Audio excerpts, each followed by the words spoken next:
जय हिंद दोस्तों, वंदे मातरम। बॉयकॉट बॉलीवुड, ये एक ऐसा टर्म है जिसने पिछले करीब 2-2.5 साल से बॉलीवुड की नींद उड़ा के रखी है। अब कई लोगों का कहना है कि ये पेड बोट्स होते हैं जो किस तरह के ट्रेंड्स जो हैं ये चलाते हैं, लेकिन अब जो चीज़ें निकल के बाहर आना शुरू हुई हैं, या यूँ कहें जो कॉन्सिक्वेंसेज या जो लेट रिजल्ट्स होते हैं किसी भी एक चीज़ के, वो निकल के आना शुरू हुए हैं, आफ्टर इफेक्ट बाहर के निकल के आना शुरू हुए हैं। उन्होंने बता दिया है साफ तौर पर कि कहीं ना कहीं बॉलीवुड अब अपनी छवि को खो चुका है। जो एक लिस्ट IMDb ने जारी करी, उस लिस्ट के मुताबिक साउथ के सितारों का उसमें सीधे तौर पर डंका बज रहा है। सिर्फ खान सितारे ही नहीं, बल्कि दीपिका, कैटरीना जैसी जो बड़ी अभिनेत्रियां मानी जाती हैं बॉलीवुड की, उनका भी सुपड़ा साफ हो चुका है। अगर लोग इनके बारे में बात नहीं कर रहे हैं, अगर लोग इनके बारे में इंटरनेट पर सर्च नहीं कर रहे हैं, तो ऑब्वियस सी बात है जब इनकी मूवी थिएटर्स में हिट करेगी तब भी लोगों में बज़ नहीं रहेगा। अभी कुछ दिनों पहले सर्कस का ट्रेलर लॉन्च हुआ, जिसमें पता चला कि भाई दीपिका पादुकोण एक आइटम नंबर करती हुई नजर आने वाली है। लोगों ने उसकी लताड़ लगानी शुरू कर दी कि भाई जहां रणवीर जाता है वहां पर ये पहुंच जाती। ऐसा लगता है कि रणवीर की मूवी हिट कराने का ठेका भी दीपिका पादुकोण नहीं लेके रखा है। दीपिका पादुकोण को इस तरह के आइटम नंबर करने का खामियाजा लॉन्ग टर्म में कहीं ना कहीं भुगतना पड़ सकता है। अब जरा जान लेते हैं क्या कुछ आया है इस लिस्ट में और कैसे बॉयकॉट बॉलीवुड ने एक बार फिर से बता दिया है कि बॉलीवुड को वाकई में बहुत ज्यादा री इंजीनियरिंग की जरूरत है। सिनेमा की लोकप्रिय website internet movie database IMDb ने इस साल के देश भर के लोकप्रिय फिल्मी सितारों की लिस्ट जारी कर दी। इसमें साउथ सिनेमा के सितारों का बोलबाला दिख रहा है। बॉक्स ऑफिस की तरह साउथ के सितारे इस लिस्ट में भी भारी पड़ते दिख रहे हैं। बॉलीवुड का यहां भी बुरा हाल दिख रहा है। टॉप 10 की लिस्ट में बॉलीवुड के सिर्फ 4 सितारे ही मौजूद हैं। इस लिस्ट को देखकर ऐसा लग रहा है कि बॉयकॉट बॉलीवुड मुहिम का असर यहां भी हुआ है। लोकप्रियता की ताजा सूची से बॉलीवुड की खान तिकड़ी बाहर है, यानी सलमान, शाहरुख और आमिर अब पॉपुलर नहीं रहे। टॉप 10 सितारों की लिस्ट में इनमें से कोई भी नहीं। अक्षय कुमार, अजय देवगन, रणबीर कपूर, रणवीर सिंह भी नहीं।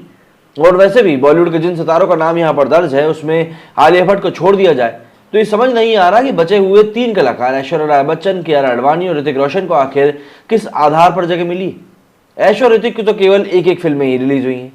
IMDb ने जो लिस्ट जारी करी है उसमें सबसे पहले स्थान पर साउथ सिनेमा के सुपरस्टार धनुष, दूसरे स्थान पर बॉलीवुड अभिनेत्री आलिया भट्ट, तीसरे पर ऐश्वर्या राय, चौथे पर RRR fame actor Ramcharan Teja, 5वें पर समांता रुत प्रभु, 6ठे पर ऋतिक रोशन, 7वें पर बॉलीवुड की कियारा आडवाणी, 8वें पर जूनियर NTR, 9वें पर अल्लू अर्जुन और 10वें पर KGF फेम रॉकस्टार यश है। यहाँ आखिर के 2 पायदान पर स्थित साउथ के दोनों सितारों की मौजूदगी भी हैरान करती है। अल्लू अर्जुन और यश तो इस साल की सबसे ज्यादा चर्चित फिल्मों के हीरो थे। इन दोनों की फिल्मों ने तो बॉक्स ऑफिस पर बम्पर कमाई करी थी। इनकी एक्टिंग की चर्चा भी काफी हुई थी। इसके बावजूद इनको ये जगह मिलनी वाकई में हैरान करती। कई लोगों को यह हजम नहीं हो रहा, लेकिन IMDb की विश्वसनीयता पर भरोसा करना होगा। बता दें कि IMDb एक ऑनलाइन प्लेटफॉर्म है जिस पर रजिस्टर्ड यूजर्स फिल्म को 0 से 10 के बीच में रेट करते हैं। इतना ही नहीं, यूजर्स यहाँ पर अपना रिव्यू भी लिखते हैं। Platform film, TV program, home videos, video games और डिजिटल स्ट्रीमिंग कंटेंट से जुड़ा एक तरह का ऑनलाइन डेटाबेस है। यहाँ संबंधित कंटेंट से जुड़े कास्ट, प्रोडक्शन क्रू, बायोग्राफी, संक्षिप्त कहानी, ट्राविया, फैन और जो क्रिटिक्स के रिव्यू होते हैं, वो साथ ही साथ रेटिंग का भी ऑप्शन मिलता है। ये सिनेमा के लिए एक लोकप्रिय वेबसाइट है। कई दर्शक इसकी रेटिंग के आधार पर ही फिल्में देखते हैं और हर महीने करीब 200 मिलियन लोग इस वेबसाइट के साथ एंगेज रहते हैं। इनकी एक्टिविटी के आधार पर ही वेबसाइट रैंकिंग और रेटिंग जारी करी जाती है। तो अभी जिस तरह से सितारों की रैंकिंग जारी हुई है, उसी तरह आने वाले दिनों में इस साल की फिल्मों की और वेब सीरीज की रैंकिंग भी जारी की जाएगी। भारत के सितारों की टॉप 10 रैंकिंग जारी करने के बाद IMDb इंडिया प्रमुख यामिनी पटौदिया ने कहा कि दुनिया भर के लोग भारतीय सिनेमा, वेब सीरीज और सितारों के बारे में अधिक जानने के लिए IMDb की ओर रुख करते हैं। हमारे द्वारा जारी की गई भारत की सबसे लोकप्रिय सितारों की सूची वैश्विक लोकप्रियता के आधार पर तय करी गई।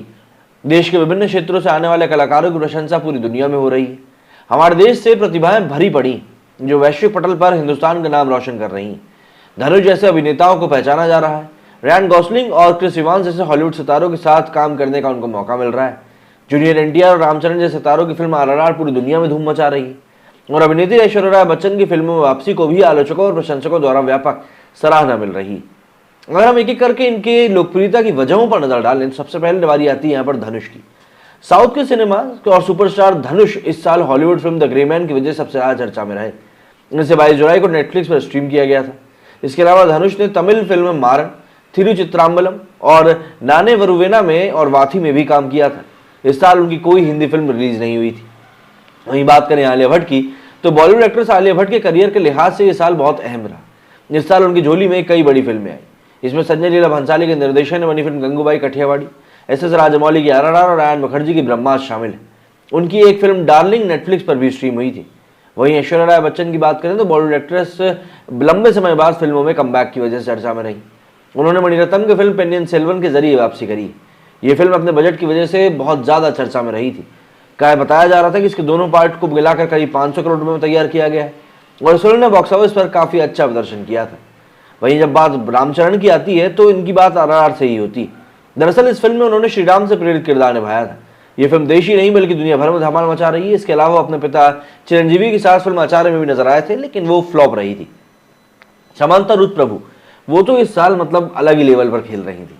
अल्लू अर्जुन की फिल्म पुष्पा द राइज में आइटम सॉन्ग करने के बाद सुर्खियों में आई समांता एक्टर नागा चैतन्य से तलाक की वजह से भी चर्चा में रही।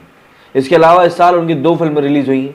इसमें काथू वाकुला रेंदु कादल और यशोदा शामिल है और यशोदा को लोगों ने काफ़ी पसंद किया था। ऋतिक रोशन की बात यहाँ पर थोड़ी हैरान जरूर कर सकती है क्योंकि उनकी इस साल केवल एक ही फिल्म विक्रम वेदा रिलीज हुई थी और ये फिल्म इसी नाम से रिलीज हुई तमिल फिल्म की हिंदी रीमेक है। हालांकि फिल्म ने बॉक्स ऑफिस पर निराशाजनक प्रदर्शन किया है। इसके अलावा ऋतिक अपने पर्सनल लाइफ की वजह से भी ज़्यादा चर्चा में बने हुए हैं। बात करें कियारा आडवाणी की तो पिछले साल रिलीज हुई सिद्धार्थ मल्होत्रा की फिल्म शेरशाह की वजह से मशहूर हुई एक्ट्रेस कियारा आडवाणी के लिए यह साल बेहतरीन रहा।